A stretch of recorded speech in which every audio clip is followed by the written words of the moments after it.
In a small village nestled between the rolling hills of Zimbabwe, there lived a widow named Chipo. Life had not been easy for her.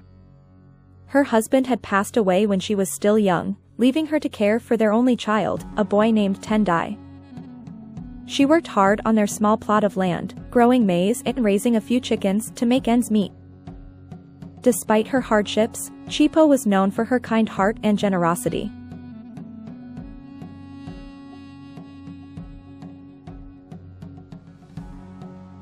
Chipo's son, Tendai, was her pride and joy. She raised him to be compassionate and hardworking, just like her. Tendai grew into a fine young man, always helping his mother and the village elders with tasks. But one fateful year, a terrible famine swept through the region. The crops failed, and many people in the village, including Tendai, fell ill. Chipo tried everything in her power to save her son, but the sickness was too strong. Tendai passed away, leaving Chipo heartbroken and alone. For weeks, Chipo grieved. She could hardly bring herself to tend to her land or leave her home. But as time passed, Chipo realized that wallowing in her sorrow would not honor her son's memory. She had to find a purpose, a way to continue living and giving to others as she had always done.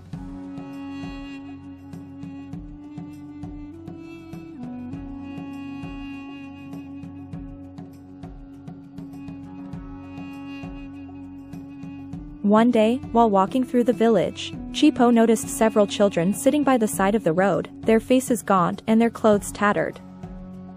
She recognized them as orphans, children whose parents had either died in the famine or left in search of better opportunities in the city. They had no one to care for them, and the village, still reeling from its losses, had little to offer.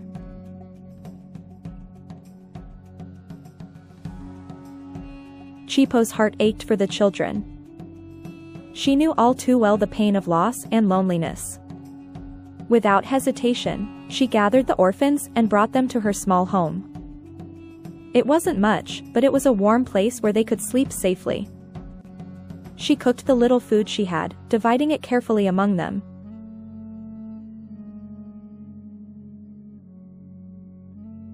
Over the next few weeks, Chipo cared for the children as if they were her own. She taught them how to tend the garden, collect firewood, and fetch water from the river. Slowly, her house became filled with laughter and chatter again, the sound of children playing and working together. The once lonely widow had found new meaning in her life by becoming the guardian of these orphans.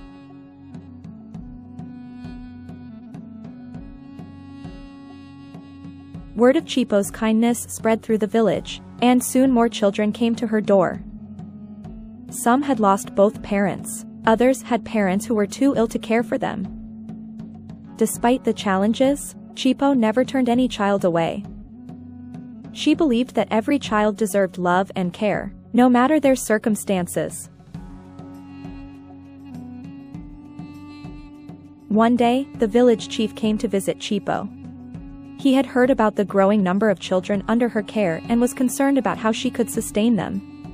"Chipo," he said gently, "you are doing a noble thing, but how will you continue to feed and clothe all these children? The famine has affected us all, and you already have so little."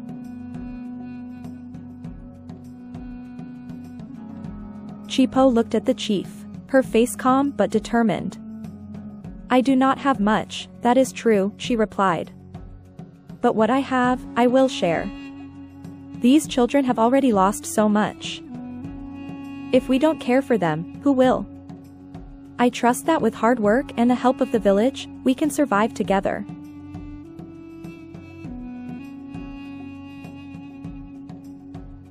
Inspired by her selflessness, the villagers began to help. They brought what little food they could spare, maize, beans, and groundnuts. Some donated old clothes and blankets, while others offered their time to teach the children various skills. The village, once devastated by famine, slowly began to heal through the unity and compassion Chipo had fostered.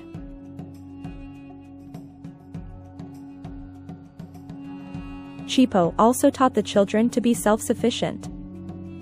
They expanded her garden, planting crops like sweet potatoes, vegetables, and maize. The older children learned how to build small shelters and make simple tools, while the younger ones helped with household chores. Each child had a role to play, and Chipo encouraged them to support one another like a family.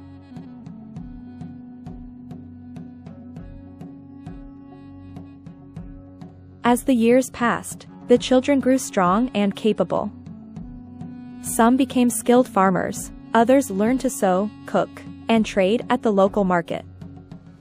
Chipo's small house had transformed into a thriving community where love and hard work flourished. One day, a drought threatened the village once more, and many feared a return of the famine that had taken so many lives. But this time, Chipo and the children were prepared.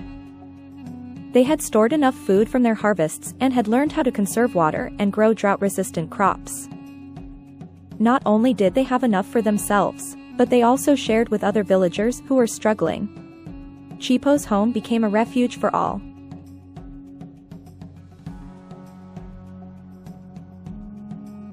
As the children grew older, many of them left the village to seek opportunities in the nearby towns and cities. But they never forgot the woman who had saved them. They returned often, bringing gifts and resources to Chipo, ensuring that she and the younger orphans never went without. Together, they built a large orphanage on Chipo's land, naming it after her. It became a place where orphans from all over the region could come to be cared for and loved, just as Chipo had cared for them.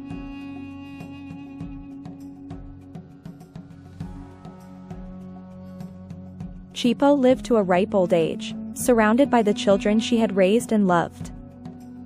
She never considered herself a hero, but the village and the orphans saw her as one. Her love, compassion, and dedication had not only saved lives but had also built a legacy of care that would last for generations. On her deathbed, surrounded by those she had nurtured, Chipo smiled and said, "Tendai may be gone, but through all of you, his spirit lives on. Remember that love is the greatest gift you can give. It is the one thing that grows the more you share it."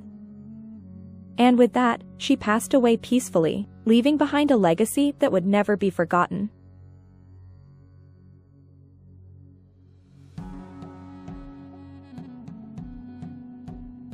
Moral of the story: compassion and care for the vulnerable can build a lasting legacy. Love and kindness, when shared, transforming not only lives but entire communities.